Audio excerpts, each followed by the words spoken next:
पाकिस्तान में आईपीएल यानी Indian premiere league के मैचेस दिखाने पर पाबंदी लगा दी गई है।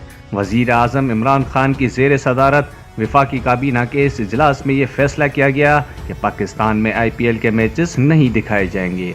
मीडिया से गुफ्तगू करते हुए फवाद चौधरी का कहना था कि इंडिया ने पाकिस्तान की क्रिकेट को नुकसान पहुंचाने की हमेशा से ही कोशिश की है, इसलिए पैमरा को चाहिए कि आईपीएल के मैचेस नशर ना होने की यकीन दहानी कराए।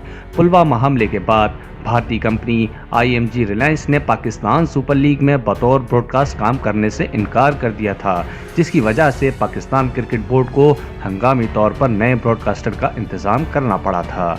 मैं खुद इमरान खान का सपोर्टर हूं, लेकिन इस पाबंदी पर मुझे एतराज़ है क्योंकि पाकिस्तान में बहुत से लोग क्रिकेट के प्यार करते हैं, क्रिकेट के शायकीन बहुत हैं। एक तरफ इमरान खान रियासत मदीना की बात करते हैं तो दूसरी जानिब दुश्मनों से वैसा सलूक करना जैसा वो हमारे साथ करते हैं।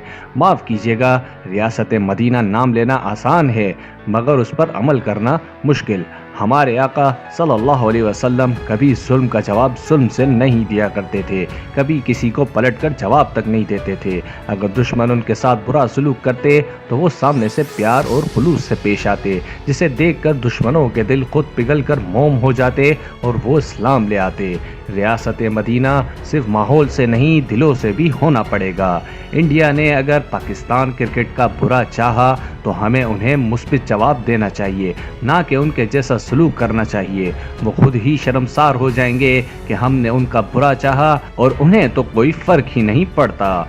मेरी गुजारिश है कि अगर वाकई रियासत मदीना आप इस मुल्क को बनाना चाहते हैं तो बदले का जवाब बदला नहीं बल्कि प्यार और अमन से दें, जैसा कि हमारे नबी अपने दुश्मनों के साथ करते थे। माजरत के साथ शायद कुछ लोगों को मेरी ये वीडियो बुरी और कड़वी लगे, मगर जो हकीकत थी वो बयान करना ज़रूरी था।